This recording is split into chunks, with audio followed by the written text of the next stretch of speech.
What if the most essential thing your dog requires from you has nothing to do with exercise, nutrition, playthings, or discipline? What if it is something so basic that upon hearing it, your initial reaction would be that it cannot possibly be the answer? And what if you have been overlooking it every single day?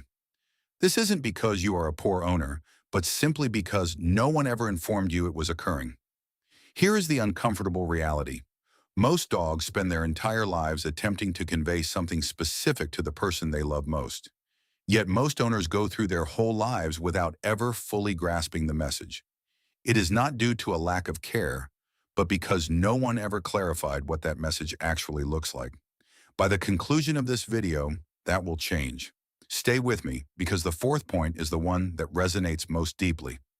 Most people who watch this realize they had no idea they were doing it incorrectly. Stop staring your dog down when something goes wrong. You recognize this moment. Your dog has done something, chewed an object, knocked something over, or taken something they shouldn't have. You catch them. You turn around and, without thinking, you fix them with a long, firm, unblinking gaze. You say their name in that specific tone. You believe you are communicating disappointment. However, your dog is having a completely different experience. In canine social language, a sustained, direct stare is not a correction. It is a display of threat. It is the same signal a dominant animal utilizes to initiate a confrontation. Your dog's nervous system does not process it as, "My owner is disappointed in me." It processes it as, "Something dangerous is about to happen." The freeze you sometimes observe, the dog going completely still, head low, eyes looking up, that is not guilt. Researchers have documented this extensively. That is appeasement behavior. That is your dog doing everything in their body language vocabulary to say, "Please do not escalate this. I am not a threat. I am trying to make this stop." Research published in the Journal of Veterinary Behavior found that dogs subjected to frequent confrontational interactions with their owners, even unintentional ones, showed significantly higher baseline anxiety levels and were less likely to approach their owner voluntarily in neutral situations. They are not exactly scared of you. They are just never fully certain which version of you they are encountering. The fix is not complicated. Redirect instead of staring. Use your voice to interrupt the behavior, not your eyes to challenge the animal.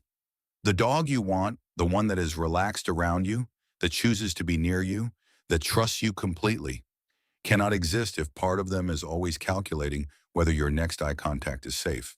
When they come to check on you, let them finish. This sounds like a small thing, but it is not.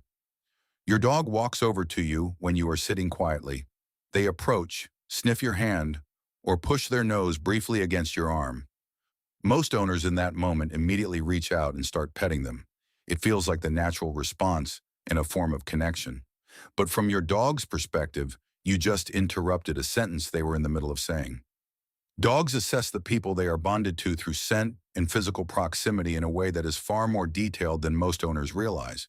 Your body chemistry tells them things your face never could. Whether you are stressed, unwell, emotionally dysregulated, or completely fine. That check-in is deliberate and purposeful. It is your dog doing something genuinely important to them. When you immediately convert that moment into a petting session, you shift the dynamic. You make it about your need to touch them, rather than their need to assess you. Try something different. The next time your dog initiates a quiet check-in, keep your hands still. Let them finish. Let them take whatever time they need. And only after they have completed what they came to do, then respond. The difference in what you feel from your dog in those moments is remarkable because you finally let them complete the task they came to do. A dog who is allowed to finish their sentences eventually starts saying more of them. Let them sniff, actually let them. How many times have you pulled your dog away from a smell on the ground? How many times have you shortened the leash when they wanted to investigate a patch of grass, a fire hydrant, or a spot on the pavement where another dog walked 3 days ago? If you are like most owners, it's countless times. Every single one of those moments cost your dog something real. A dog's nose contains approximately 300 million olfactory receptors, while humans have around 6 million. The part of a dog's brain dedicated to analyzing scent is proportionally 40 times larger than ours. When your dog puts their nose to the ground, They are not dawdling, they are reading. An entire world of information floods in through a single sniff. Who was here, what they ate, whether they were stressed or calm, and whether they are a dog they have met before. Stopping that process mid-read is like closing a book 2 pages before the ending every single day. Research published in the journal Applied Animal Behavior Science found that dogs who were allowed extended sniffing opportunities during walks showed measurably lower stress hormone levels afterward compared to dogs who walked the same distance without stopping. The conclusion was not subtle. Sniffing is not just something dogs enjoy. It is a core mechanism through which they regulate their emotional state. When you rush your dog through their walk, you are not just cutting a walk short. You are cutting off one of the primary ways they process and recover from the stress of living in a human world full of loud sounds, unpredictable schedules, and 1,000 sensations they did not choose. Slow down. Give them a cue that means go explore, and then genuinely let them lead. 3 minutes at a single patch of grass might feel pointless to you, but to your dog, it is the equivalent of finally getting to finish a conversation they have been starting and stopping their whole life. Let them say no. This is the crucial one. Your dog has a vocabulary, a real one. Not words, but body language, posture, movement, and micro signals that are documented, consistent, and meaningful. Within that vocabulary, they have a clear way of saying, "Not right now, I do not want this," or "Please stop." The head turning away, the lip lick, the slight lean back, the yawn at an unexpected moment, or the body that goes still instead of soft. These are not random. These are sentences. Most owners do not just miss them, they actively override them. Think of the child who wants to hug the dog while the dog's whole body is saying no, and the owner who says, "Go ahead, he loves it." Or the grooming session where the dog is giving every signal of discomfort, yet the owner keeps going because it needs to be done. Or the stranger who reaches for the dog's head while the owner apologizes for the dog instead of stepping in. Every time this happens, your dog learns something. Their communication does not work. The signals they send do not produce results.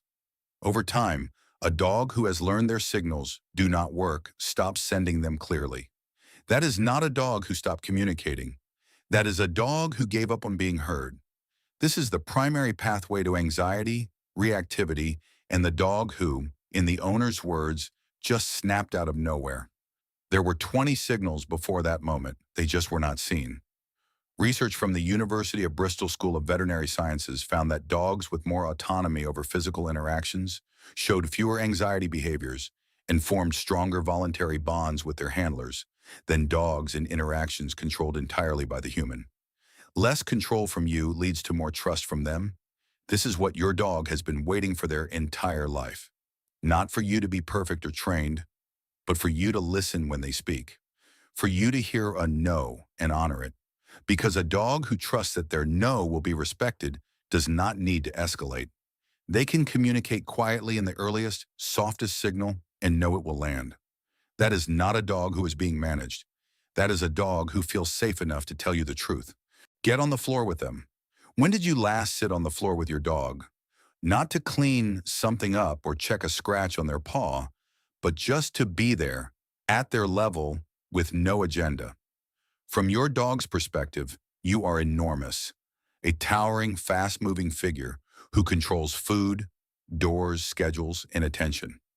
Research in canine cognition has consistently shown that dogs read body posture and physical size as signals of dominance and threat level, much like their ancestors read signals from pack members in the wild. Every time you stand over them, even with the best intentions, part of your dog's nervous system is calculating whether this moment is safe. But here is what happens when you lower yourself to the floor. Studies on dog-human interaction found that dogs approach humans in crouched or seated positions significantly faster and with more relaxed body language than they approach standing individuals, even when it is the same person they have known their whole life. The posture communicates something words never could. I am not a threat right now. I am here to be with you. Try it today. Go into whatever room your dog is resting in and sit on the floor a few feet away. Do nothing. Do not call them or pat the ground. just exist in their space at their height. Most dogs will look at you differently almost immediately. Some will slowly walk over, while others will simply relax deeper because, for the first time in a long time, they do not need to monitor you. Talk to them out loud for real. Not commands, but actually talk to them the way you talk to someone you share your life with. Most people admit they do this when no one is watching and then feel slightly embarrassed. They should not. That instinct they have been quietly following is one of the most important things they can do for their dog. Research published in the journal Animal Cognition found that dogs process speech using the same bilateral brain structure humans use, distinguishing both the meaning of words and the emotional tone they are delivered in. They are not just hearing sound, they are parsing communication. A separate study from Eötvös Loránd University in Hungary found that dogs respond differently to speech directed at them versus speech directed at other people, even when the words are identical. They know when you are talking to them. Your dog has been listening this whole time. The question is whether you have been speaking. Tell them good morning when you get up. Narrate what you are doing. Talk to them in the car, on the walk, or when you come home from a day that wore you out. Every time you do, you are doing something that goes far deeper than communication. You are including them. You are treating them like what they actually are. Not a pet you manage, but a living being who has oriented their entire existence around you. When a dog knows they are truly seen, something opens up in them that no training class or expensive toy ever could. Your dog is not asking for perfection. They are not asking for grand gestures, endless patience, or a flawlessly structured routine. They are asking for something far simpler than that. They are asking to be heard, to be respected, to be included, and to feel safe in the presence of the one person their entire world is built around. They have been asking their whole life. Now you know how to answer. If these insights have changed the way you understand your companion, please subscribe and like this video. We are uncovering the silent language of the animals we love most. Let's build a deeper bond together. Our next exploration into the heart of your pet's world will begin very soon.